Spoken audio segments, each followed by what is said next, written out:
The incident took place on the 10th of December, 1924, in Falkirk, Scotland.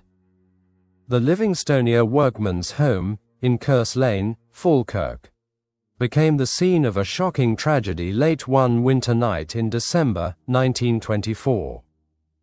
Shortly before midnight, a quarrel broke out between two boarders staying in the lodging house. The argument escalated as the men prepared to retire for the night in one of the dormitories. Tempers flared. Voices were raised. And before long, the two men came to blows. When the fight ended, one of them lay gravely injured. An ambulance was summoned to rush the wounded man to the Falkirk and District Infirmary. But he would never arrive. The man died before reaching the hospital. A labourer named Alexander McPherson was quickly arrested. It was alleged that he had struck the fatal blow. He was taken into police custody and charged with murder. The body of the dead man was later removed to the mortuary. Police began the difficult task of identifying the victim. Their inquiries led to a name, given with some confidence by several lodgers in the house. The dead man, they believed, was John Busher. Yet beyond that single name, almost nothing was known. No one could say where he came from. No one knew whether he had family or relatives still living. The police believed they had identified the victim. The case seemed tragically straightforward, until the following day, when something happened that stunned the entire town. Because the man they believed to be dead, John Busher, walked calmly back into Falkirk, alive. The dead man lay unidentified in the mortuary. Police examined his features carefully, hoping the details might reveal who he was. He was described as around 40 years of age, 5 feet 4 inches tall, of ordinary build. His hair was brown, turning grey. He had grey eyes, and a heavy reddish-brown moustache. A slightly broken nose suggested a hard life, perhaps years of labor or fighting. There were also several tattoos. On his left forearm, the letters JC and R.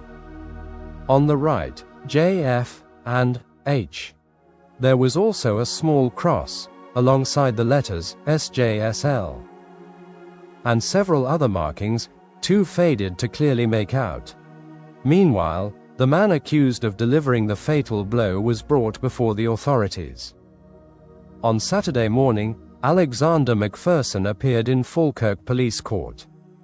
He was handcuffed to a police officer, a sight that had not been seen in the court for nearly 25 years. Before Judge Stevenson, McPherson was formally charged with murder. He was remanded in custody. At that moment, the case seemed tragically straightforward. But that same afternoon, the entire investigation took a dramatic and astonishing turn. Because the man believed to be dead walked through the door.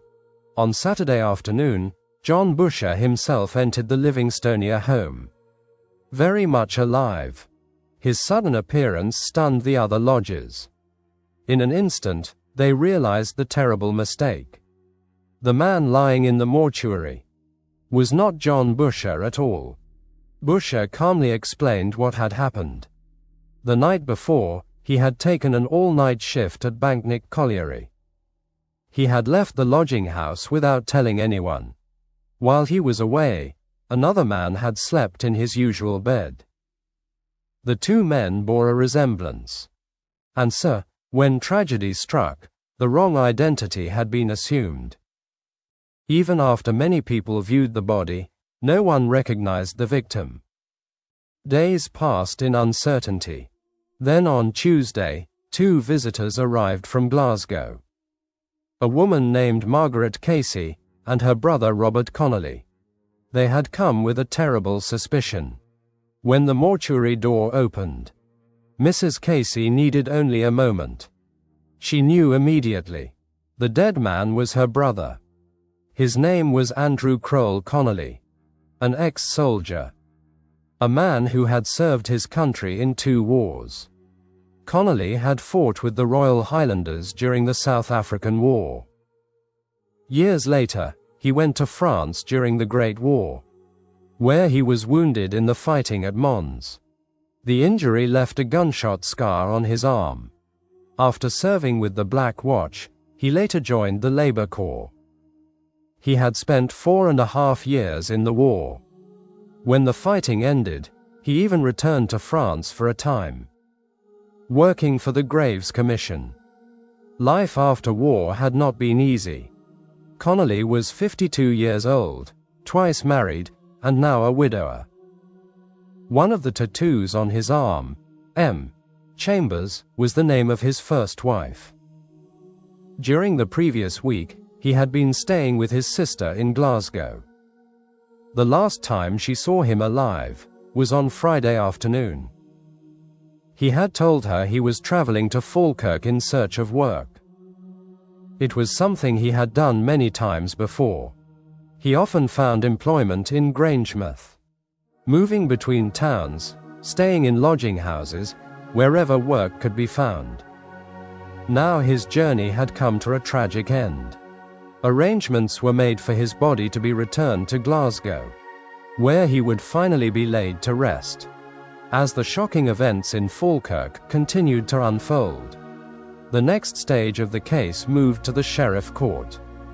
On Monday morning, the accused man, Alexander Macpherson, was brought before Sheriff Robertson for the purpose of making his declaration. By this time, news of the tragedy had spread far beyond the lodging house on Kerse Lane. Public interest in the case had grown intense. A large crowd gathered outside the court buildings, many hoping to catch a glimpse of the man accused of causing the death of the former soldier. But they were disappointed. Macpherson was quietly escorted through the interior of the building, away from the public gaze, and taken to the sheriff's private room, where the proceedings were held. There, the formal charge was read. It stated that on Friday, the 5th of December, 1924, at the Livingstonia Workmen's Home in Kerse Lane, Falkirk, Macpherson had struck a man, whose identity at that time was still unknown to the prosecutor, delivering a blow to the face with his fist. The man had fallen heavily to the floor, and his head had struck the ground with violent force. The charge alleged that the blow, and the fall that followed, caused the man's death, and that by this act, Macpherson had committed murder. As the investigation continued, the charge was later framed as culpable homicide. Macpherson was represented in court by Mr. T. Graham Barr, a solicitor from Falkirk. After being examined by the court, Alexander Macpherson was recommitted to the cells, where he would remain in custody, pending further inquiry into the case. Meanwhile, the town of Falkirk was still coming to terms with the tragedy. A former soldier, a veteran of 2 wars, had come to the town searching for work. Within days, he was dead. The legal process continued as Falkirk tried to make sense of the tragedy that had unfolded in the Livingstonia Workmen's Home. Alexander Macpherson, the labourer accused of striking the fatal blow, maintained his innocence. When the case moved forward, Macpherson formally pleaded not guilty to the charge. The matter was set down for trial at Falkirk Sheriff Court. The date was fixed: January the 14th, 1925. By then, the strange story of the case had already spread through Falkirk and beyond. A man mistaken for dead, a victim who had survived 2 wars, and a fight in a lodging house that ended in tragedy. Andrew Crowell Connolly had travelled to Falkirk searching for work. Like many former soldiers of his generation, he moved from town to town, taking labour wherever it could be found. He had survived the battlefields of South Africa. He had endured the trenches of the Great War. He had even returned to France after the conflict, helping tend the graves of fallen soldiers. Yet fate had reserved a far quieter and far stranger end. On a winter night in 1924, in a small lodging house in Falkirk, the final verdict of the court has faded into history. But the story remains. A tragic quarrel, a mistaken identity, and the death of a soldier whose life had already crossed 2 wars. More than a century later, the events are still remembered as the mistaken dead man of Falkirk.